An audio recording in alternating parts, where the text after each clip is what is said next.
Finally, after 4 trips to fill up the thing, I came back and I said, Dad, no more tea. I'm sorry, we're out of tea. And he said, what do you mean we're out of tea? I said, the toilet's empty.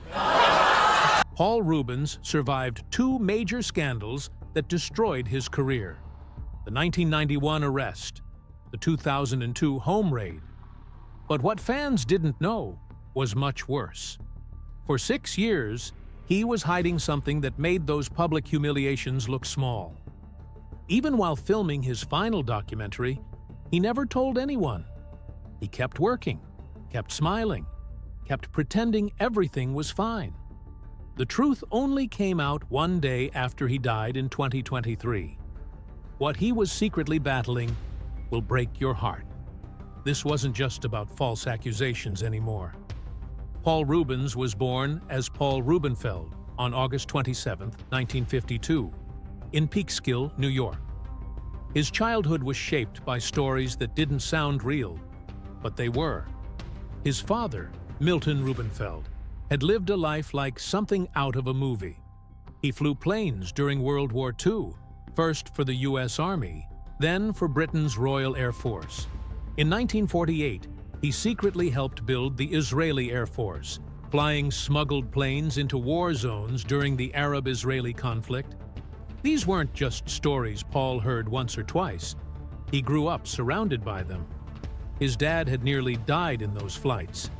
His mother, Judy Rosen, was a school teacher, and she also ran a lamp store with Milton to help support the family. Paul had 2 siblings. Abby was born in 1953 and would later become an attorney for the ACLU.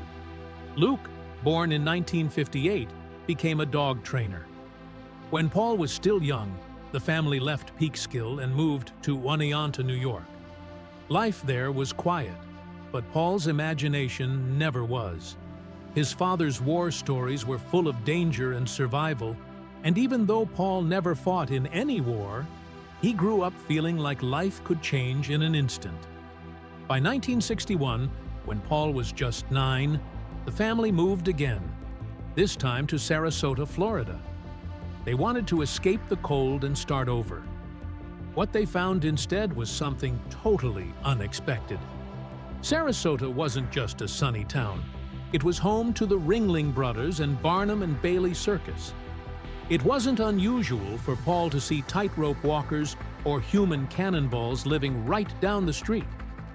He started going to the circus as often as he could, watching every move, memorizing every trick. These weren't just shows for him. They became part of who he was. Even before the move, Paul had been fascinated with performance. At just 5 years old, back in 1957, he begged his father to build a puppet stage in the basement. He had been inspired by the Howdy Doody show on TV. Soon, Paul and his siblings were putting on their own puppet shows for the neighborhood. He even created voices for his puppets, learned how to do ventriloquism, and tried magic tricks. His mother encouraged every part of it. As Paul grew older, his childhood started turning into something else. By the time he entered Sarasota High School in 1966, he was already known for being different. He joined the drama club and became the president of the National Thespian Society. In 1968, he starred in a school play called The Music Man. He didn't just act, he stood out. People couldn't stop watching him on stage. He also performed at local theaters, including the Asolo Theater, and was part of a gifted program at Northwestern University in 1969. By the time he graduated high school in 1970, he had already acted in over a dozen plays. But school wasn't easy. Not everything was fun or magical. Because of his love for puppets and magic tricks, Paul was bullied. His voice, his mannerisms, even the way he laughed made him a target. Kids in school called him names. Some pushed him around, others just made fun of the way he dressed or talked. At 13, he started spending more and more time alone, building his own little worlds out of cardboard, glue, and fabric. His puppets became his friends. His imagination became his escape. One of the hardest times came after they moved to Sarasota. His father's businesses began falling apart. The lamp store and car dealership both started losing money. By 1962, when Paul was 10, the family was struggling. He had to work on beaches selling ice cream to help out. His dad went from being a war hero to selling brushes door to door just to pay the bills. It was a massive change. By 1964, things had gotten so bad that creditors were calling nonstop. They almost lost their home. Paul remembered those nights filled with arguments and fear. That pain stayed with him. It showed up later in Pee-wee's world, a mix of childlike wonder and hidden sadness. He never forgot what it felt like to be broke, scared, and pretending everything was fine. In 1970, Paul enrolled at Boston University. He was excited about acting, but something didn't feel right. After just a year, he transferred to the California Institute of the Arts, CalArts. That decision changed everything. He studied under Vincent Price, the famous horror actor, and learned how to mix scary and funny in the same breath. He graduated in 1973 with a degree in theater. During this time, he also lived with David Hasselhoff, who would later become famous on television. Paul wasn't like anyone else at CalArts. While others decorated their dorms with posters, he turned his room into a fun house. He once set up a kissing booth for Valentine's Day and kissed every classmate who came by. He wore wigs, performed in drag, and explored characters that were loud, strange, and joyful. In 1974, he fell deeply in love with a painter named Guy. He borrowed phrases from him like, chocolatey, that would later show up in Pee-wee's lines. But he was scared too. That love made him feel confused. He decided to hide his relationships and focus only on work. By 1977, Paul joined a group called The Groundlings, an improv comedy troupe in Los Angeles. There, he met Phil Hartman, who became a close friend and collaborator. Together, they began shaping a character that would change Paul's life forever, Pee-wee Herman. Pee-wee started as a joke, a weird guy who couldn't remember punchlines. But there was something about him. The gray plaid suit, the tiny red bow tie, the white shoes, and the high voice, it all stuck. But before Pee-wee became famous, Paul made a big mistake. He created a character called Jay Longtoe, a racist parody of a Native American singer. He performed it more than a dozen times on The Gong Show between 1977 and 1979. He later said it was wrong, even though the crowds laughed. That moment taught him a painful lesson, and it pushed him to build something better. He started pulling from everything he loved. He remembered the puppet shows, the bullying, the circus, and the strange movies he used to watch late at night. One of those movies was Eraserhead, a surreal horror film from 1977. That film's weirdness helped shape Pee-wee's Playhouse, where puppets talked, furniture danced, and nothing made complete sense. But it still felt like home. By 1978, during a Groundlings exercise, Paul officially created Pee-wee Herman. He gave him a backstory of someone stuck in childhood, someone innocent and mischievous at the same time. The name came from a tiny harmonica Paul had as a kid, and the last name came from a boy he once knew in Sarasota. He added catchphrases like, "I know you are, but what am I?" which were things he had actually heard on the playground. At first, nobody understood Pee-wee. Comedy clubs rejected the character. Bookers told Paul it was too weird. In 1979, Paul felt so hopeless, he almost quit acting. But he kept going. He had friends like Debbie Mazar who believed in him. He turned all the rejection into something people couldn't ignore. Pee-wee was strange, but real. He was playful, but sad. And that mix is what made him unforgettable. In 1980, Paul Reubens was feeling stuck. He had just failed his Saturday Night Live audition. Gilbert Gottfried got picked instead. Reubens was crushed, but instead of giving up, he called his parents and asked for $3,000. With that money, he created something strange and brand new. He called it the Pee Wee Herman Show. He performed it live at the Groundlings Theater in Los Angeles. It was weird, loud, and chaotic.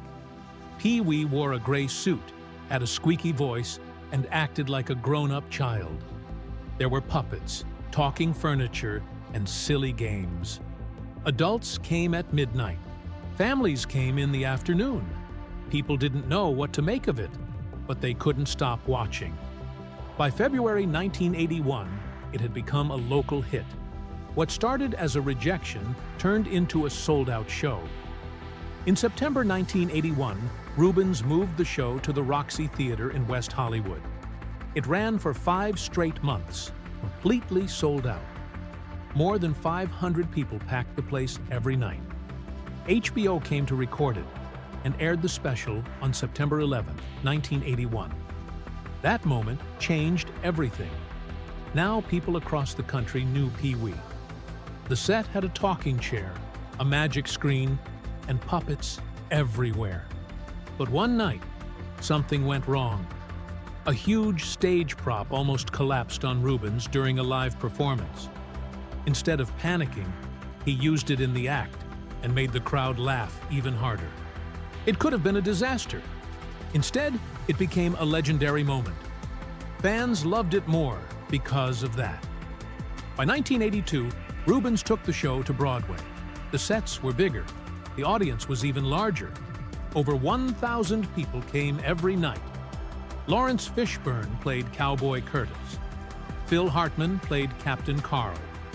John Paragon joined too. The jokes still had adult meaning hidden under kid-friendly fun. Some critics called it too suggestive, but the crowd didn't care. It was funny, fresh, and different. The show even sold out Carnegie Hall in 1984. Merchandise followed. Toys, lunchboxes, everything. It made $500,000 in ticket sales. Most of the audience was grown-ups, not kids. People were starting to realize this was more than just a silly character. It was something new. One of the most famous things from the show was the secret word game. If someone said the word of the day, everyone screamed. Not just a little yell. It went on for 10 or 15 seconds. Bells rang, lights flashed. The whole theater would go wild. It started in 1980, and people couldn't get enough of it. Even adults joined in. Some of the early versions had hidden jokes, even some adult humor that later had to be toned down for TV. But it worked. By 1983, the show was touring the country. People screamed the secret word at home. It became a cultural thing. During one night in 1981 at the Roxy, something scary happened. Props started to fall during the show. A 50-pound backdrop came crashing down, just inches from Reubens. Everyone froze, but he didn't stop. He turned it into part of the performance, made jokes about it, and kept going. The crowd roared with laughter. That night added 10 extra minutes to the show. It was risky. There was no safety team. The whole production was still working off that tiny $3,000 budget, but it worked. That night made the show feel alive and unpredictable. By 1983, the buzz from that moment helped them go on national tour. Pee Wee was now a name people across America knew. Then came 1985. Reubens teamed up with a new director named Tim Burton for a movie. It was Burton's first film. Together, they made Pee Wee's Big Adventure. The story was simple. Pee Wee's red bike gets stolen, and he goes on a wild quest to get it back. It had claymation scenes, biker gangs, and the famous tequila dance. Reubens based the story partly on his real life. His bike was actually stolen in Florida back in the 1970s. They started filming on January 8, 1985. They finished by March 15th. It hit theaters on August 9th, showing in just 829 cinemas. but it still made $4.5 million on opening weekend. In total, it earned more than $40 million. The budget had been just $7 million. Critics didn't all love it, but fans did. Reubens got invited on Letterman. His feud with Phil Hartman was growing, though. Hartman felt he wasn't getting enough credit or money. He left for Saturday Night Live in 1986. It hurt their friendship for years. On September 13, 1986, Pee-wee's Playhouse debuted on CBS. It was colorful, loud, and completely different from anything else on Saturday mornings. There were puppets like Cherry and Terry. There were stop-motion segments and animation. The show cost $325,000 per episode. That was unheard of for kids' TV, but it paid off. The show got 22 Daytime Emmy nominations. It won 15. Reubens was inspired by old shows like Howdy Doody, but this was something new. It mixed learning with chaos. CBS had been scared. They thought it was too weird, but kids loved it. Adults watched too. By the first episode, called Ice Cream Soup, it was clear this show was something special. Reubens didn't just act. He directed episodes too. He shaped the show around lessons on friendship and kindness. The cast was diverse in ways rarely seen at the time. Lawrence Fishburne was back as Cowboy Curtis. S. Apatha Murkerson played Reba, the mail lady. Natasha Lyonne, just 7 years old, played one of the Playhouse kids. Phil Hartman returned briefly as Captain Carl. Even though their feud continued behind the scenes, Reubens and Hartman eventually stopped speaking. By 1991, Hartman was thinking about suing for credit. The show had big costs: puppets, props, special effects. It all added up. Some seasons cost more than $1 million to make. But it worked. At its peak, over 10 million people were watching every week. In 1988, the Playhouse aired a wild Christmas special.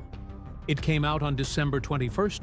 It featured Oprah Winfrey, Whoopi Goldberg, Magic Johnson, and Grace Jones. Grace sang Little Drummer Boy while wearing silver chains.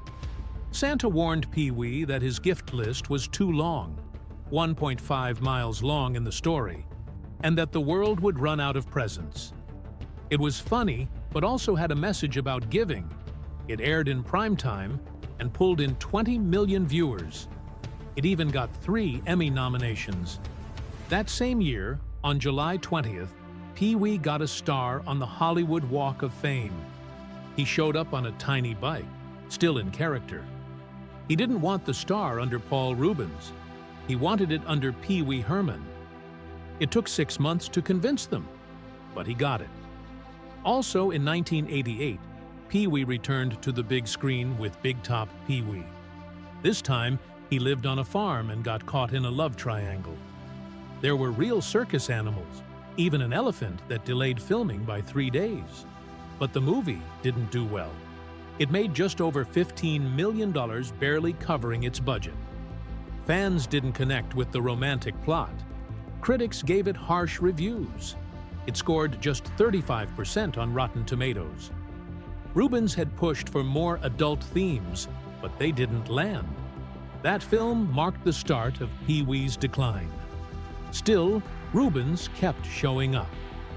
On November 23, 1985, he hosted Saturday Night Live entirely as Pee-wee Herman. It was one of the few times a fictional character led the whole show. The episode pulled in 18 million viewers. He even appeared on Sesame Street in 1987, teaching letters in his own silly way. His comedy inspired others. Matt Groening, the creator of The Simpsons, said Pee-wee helped shape Krusty the Clown.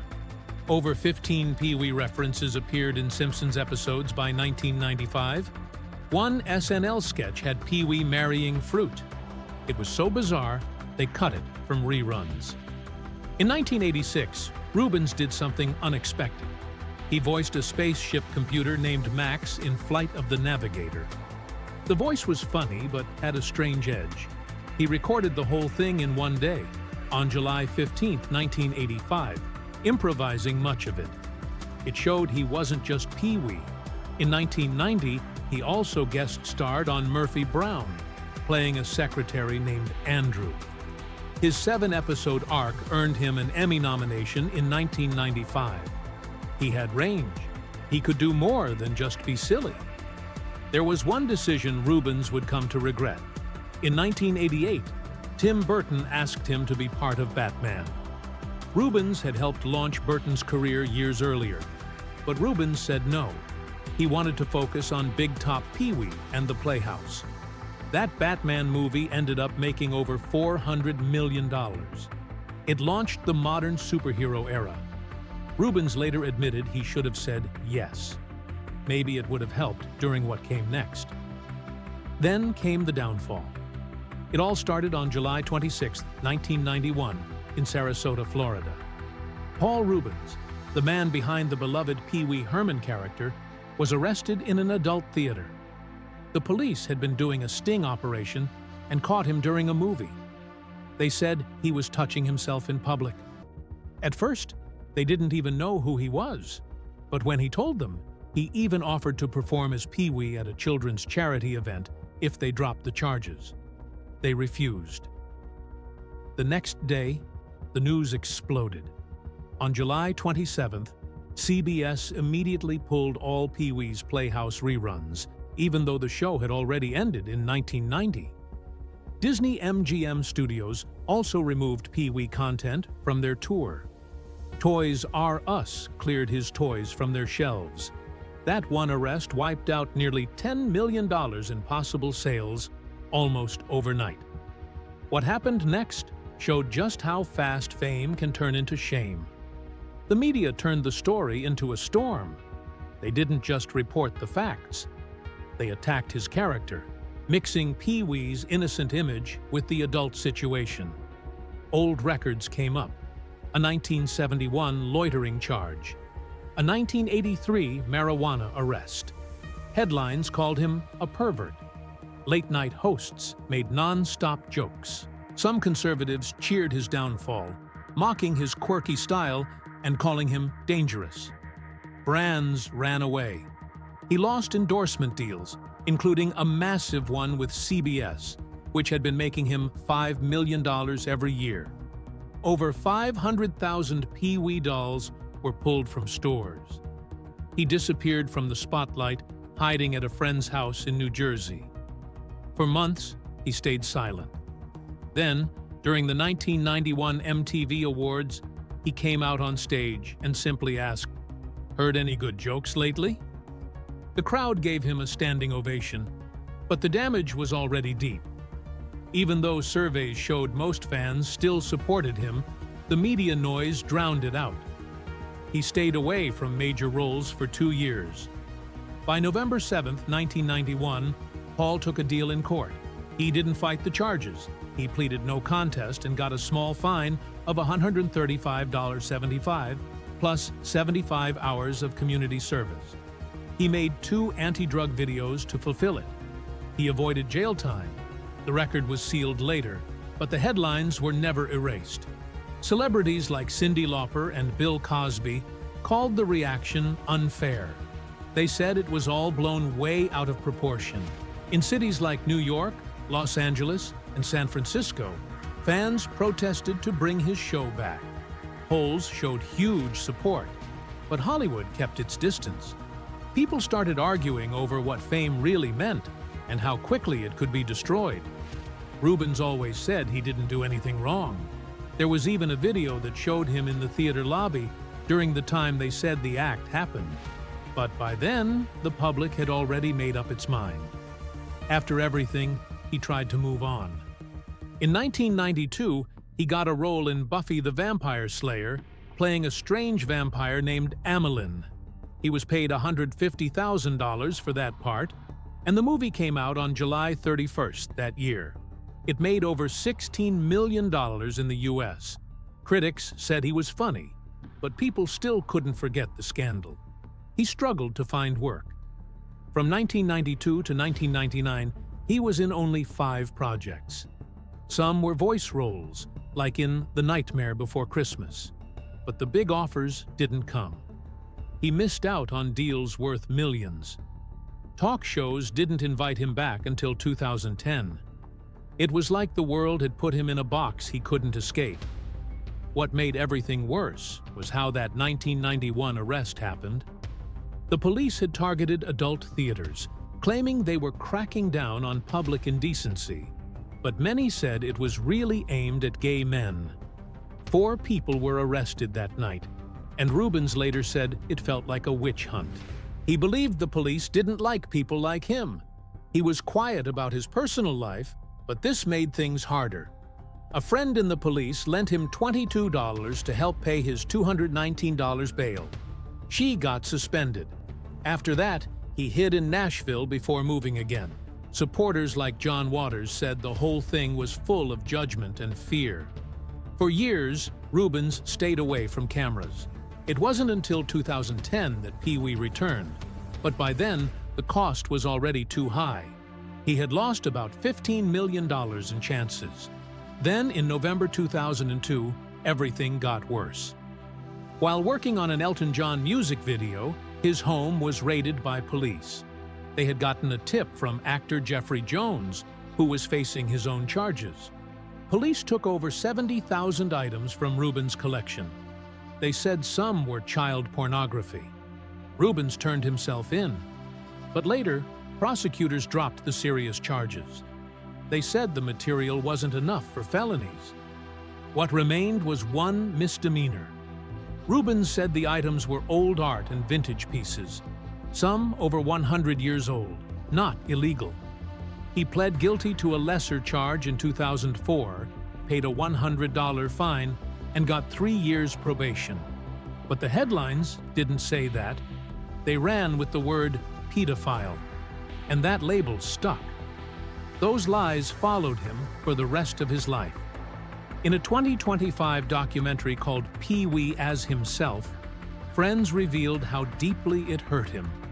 Reubens said being wrongly labeled a pedophile ruined everything. It affected not just his future, but also how people looked at his past.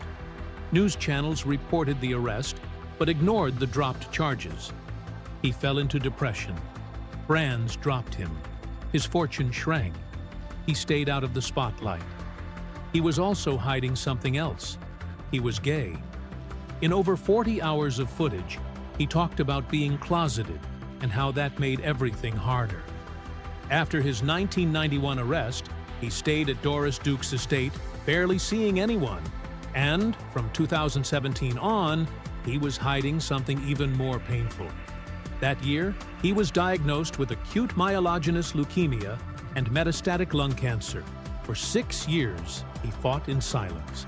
Not even his documentary team knew. He kept working, doing interviews, acting in shows like What We Do in the Shadows in 2019. But behind the scenes, he was getting weaker. He recorded more than 40 hours for the HBO documentary without ever saying he was dying. On July 29, 2023, just 1 day before his death, he recorded a final voice message. In it, he talked about how being called a pedophile changed everything. He said it was painful. He said the media made up a false story because he was a closeted gay man. The next day, July 30th, 2023, he died at age 70. After his death, the truth came out. He had been battling cancer since 2017. His team released a statement apologizing for not sharing it earlier. Fans were shocked. They never knew he had been sick. His death certificate showed he died from acute hypoxic respiratory failure caused by leukemia, with lung cancer as a factor. He had no survivors listed, but he left behind a massive legacy. His estate donated $1 million to cancer research. He had quietly kept working, even while hurting. The documentary, which came out on May 23, 2025, revealed everything.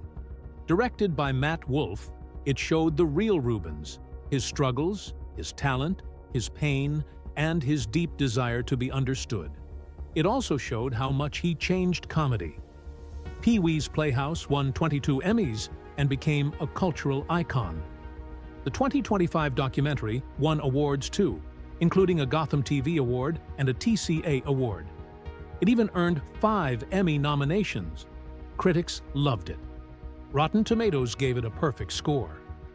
Through it all, Reubens finally told his story. He talked about the damage the scandals did. He talked about being gay. He talked about why he had to keep secrets. And most of all, he tried to make peace with everything. In the end, Paul Reubens wasn't just Pee Wee Herman. He was a man who made millions smile while hiding deep pain, fighting 2 battles the world never really saw, against false accusations and against cancer.